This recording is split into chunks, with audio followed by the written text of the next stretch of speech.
Alors fort des résultats de l'année 2020, dans ce contexte compliqué et de la résilience du groupe, nous avions entamé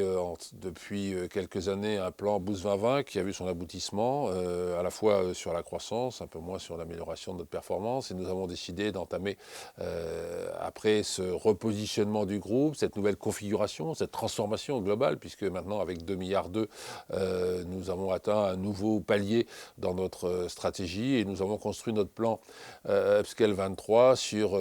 d'abord une dynamique organique de continuité de la transformation de nos opérations, encore plus de digital, plus de valeur ajoutée métier, plus de solutions auprès de nos clients pour les aider et les accompagner dans leur transformation, pour à la fois résister et se développer avec un digital qui est un moteur de leur croissance, un moteur de leur performance. Et donc ce plan s'accompagne à travers différentes initiatives que nous allons suivre, à la fois sur le conseil digital bien sûr, autour des sujets d'intelligence artificielle, de data, mais aussi autour de toute l'innovation que nous portons avec la réalité virtuelle, toute la transformation des architectures vers le cloud et l'évolution de différents métiers, en prenant aussi le bénéfice de ce qui est devenu le groupe à travers cette nouvelle configuration, un groupe dans 26 pays avec des capacités, des assets importants aujourd'hui sur nos plateformes espagnoles, mais aussi en Belgique, pour homogénéiser, démultiplier notre offre et prendre le bénéfice donc de tous ces savoir-faire qui sont aujourd'hui disponibles dans le groupe. Prendre aussi le bénéfice de ce que nous sommes devenus avec des lignes de service très fortes autour des SAP, maintenant autour de 200 millions aujourd'hui, que nous partageons dans un modèle de nearshorisation et de transformation vers le cloud. Toutes nos lignes de service autour des business solutions, qui aujourd'hui autour du CRM et autour de nos grands partenaires vont nous permettre de nous développer de façon globale. Bien sûr, notre pôle solutions qui lui aussi va s'internationaliser encore plus et nous allons accélérer encore cette démarche d'internationalisation de nos solutions verticales. Et puis, bien sûr, le renforcement de notre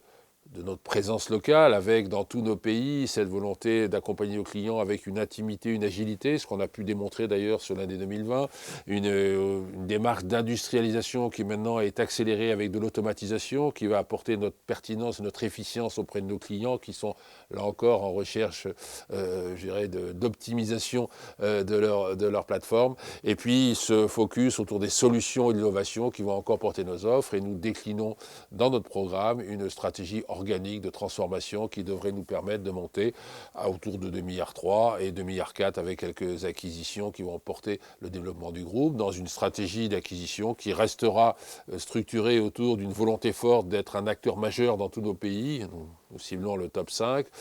d'accompagner et de transformer et d'accélérer nos skill centers, donc nos pôles d'expertise autour de l'intégration des grands partenariats que nous avons, et puis de porter aussi notre pôle solutions à l'international, comme je l'ai cité, pour développer notre offre dans tous nos pays, et 26 pays contre le groupe, avec ces 3 grandes plateformes de développement que sont l'Afrique, l'Amérique latine et l'Europe de l'Est. Donc un plan qui s'inscrit dans notre ambition historique, nous avons toujours travaillé sur cette dynamique pour atteindre un nouveau palier qui va bien sûr prendre le bénéfice de ce qui est devenu Inetum et au-delà du changement de nom, de ce qui est la force du groupe, du brand et la notoriété et du pouvoir et des assets que nous portons dans le groupe pour rentrer dans cette nouvelle dynamique, ce nouveau projet, et constituer avec cette nouvelle taille et ce nouveau positionnement un acteur de référence dans le marché qui va compter et qui, même si nous sommes encore loin de nos grands confrères internationaux, nous situe aujourd'hui dans une dynamique internationale différenciée, mais qui doit porter notre croissance et nous porter aussi l'ensemble de nos collaborateurs dans ce nouveau projet.